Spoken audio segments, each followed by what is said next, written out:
2,6.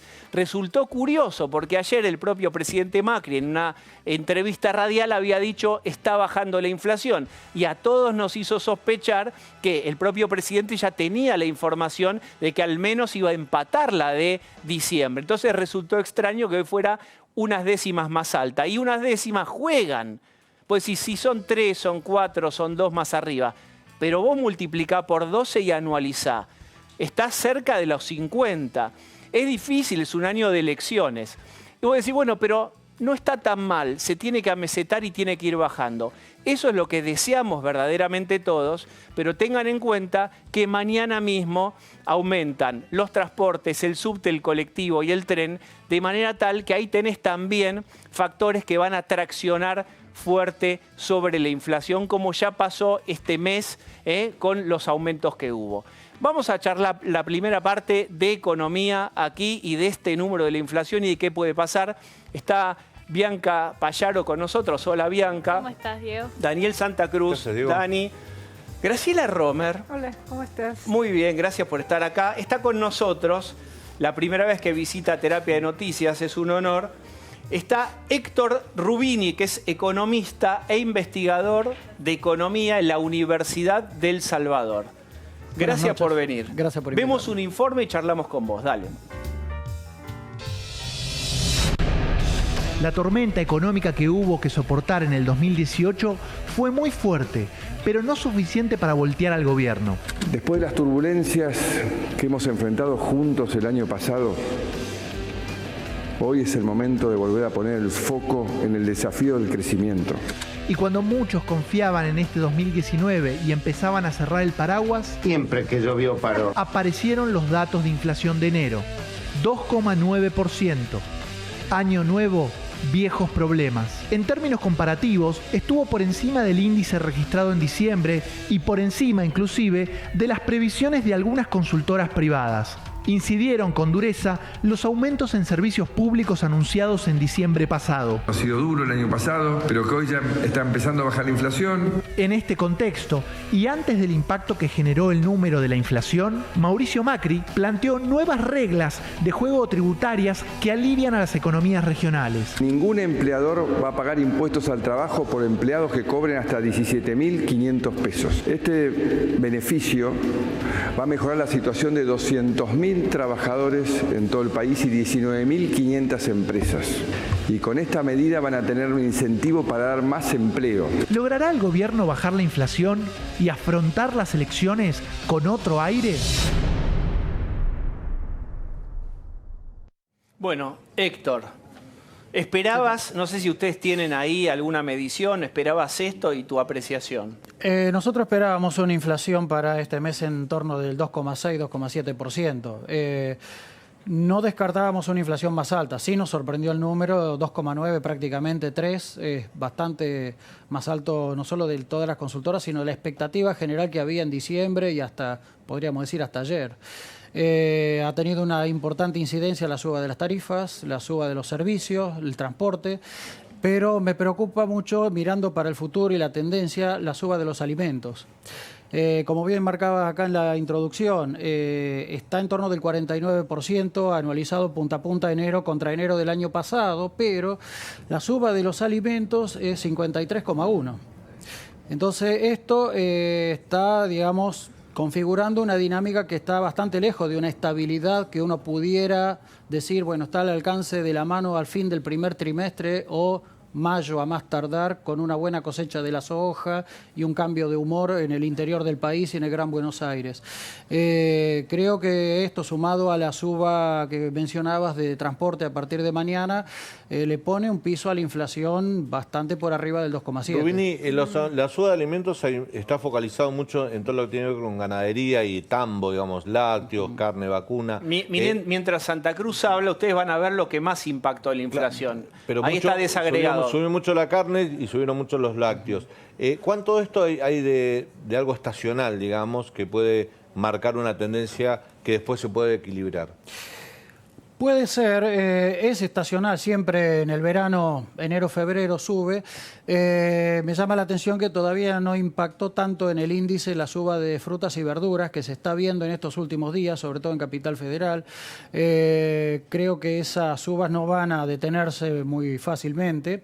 Han habido además problemas climáticos por el tema de calor, lluvia, con la oferta de varios productos, así que es preocupante este número. Pero la suba de los alimentos además no es un tema de coyuntura, es lo No, que viene no. viendo la población, Además, es lo que ha estacional, llevado... cuando no se Claro. estaciona una verdura, se estaciona la otra, después se estaciona el sallé, después se estaciona una tarifa de algo. El uso de las el estacionamiento está lleno siempre. Absolutamente. En El uso de las realidad, si segundas no marcas. hubo un fuerte movimiento del dólar y en realidad estamos en un contexto de caída de consumo, ¿a qué se explica entonces este aumento de los alimentos? En parte también por el aumento de demanda impulsado por el fuerte, podríamos decir, impulso monetario de diciembre.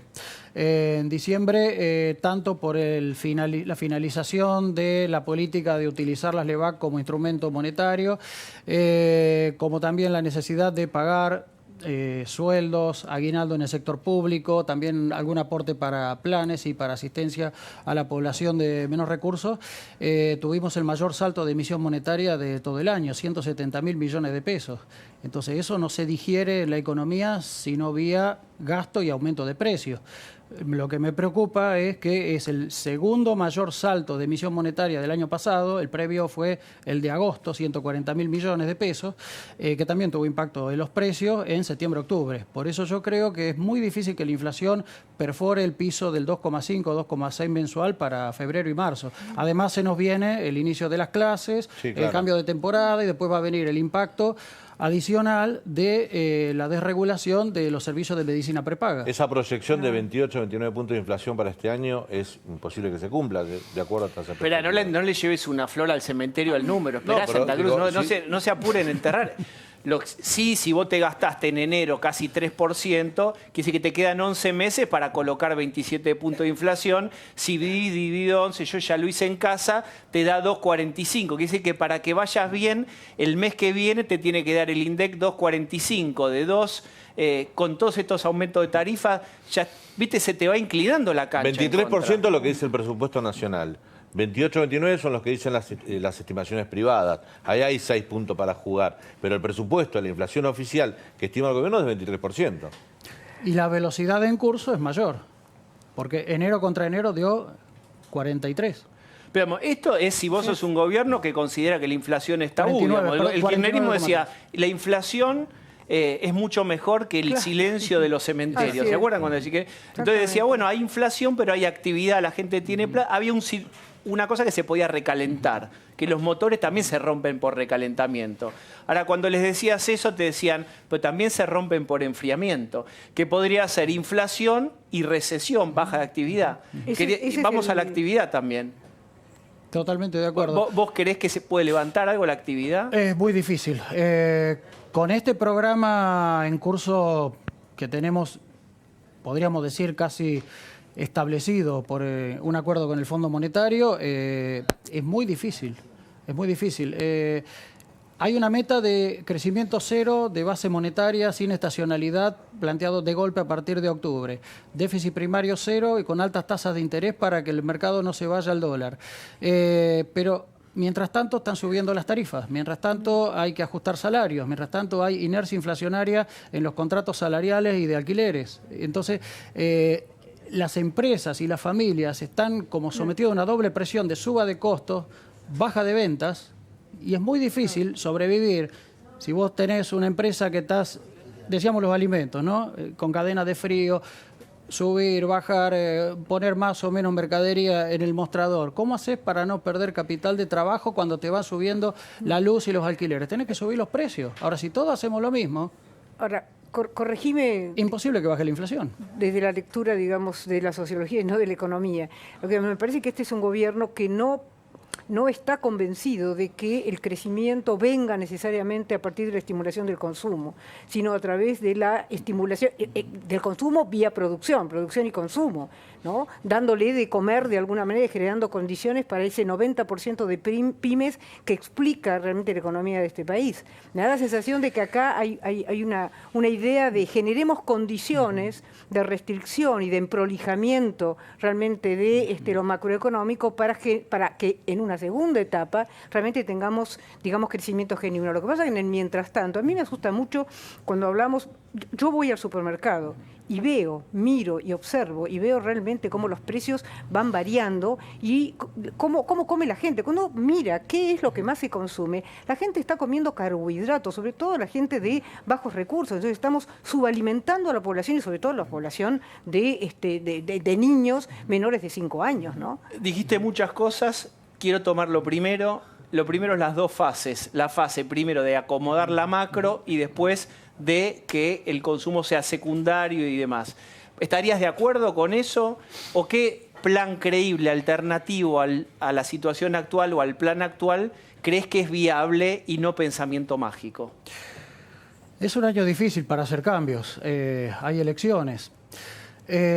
Una opción hubiera sido, no diría, dar un alivio fiscal a las empresas con una fuerte baja de impuestos, pero no cierran las cuentas fiscales y ahí empiezan los problemas en el mercado de bonos.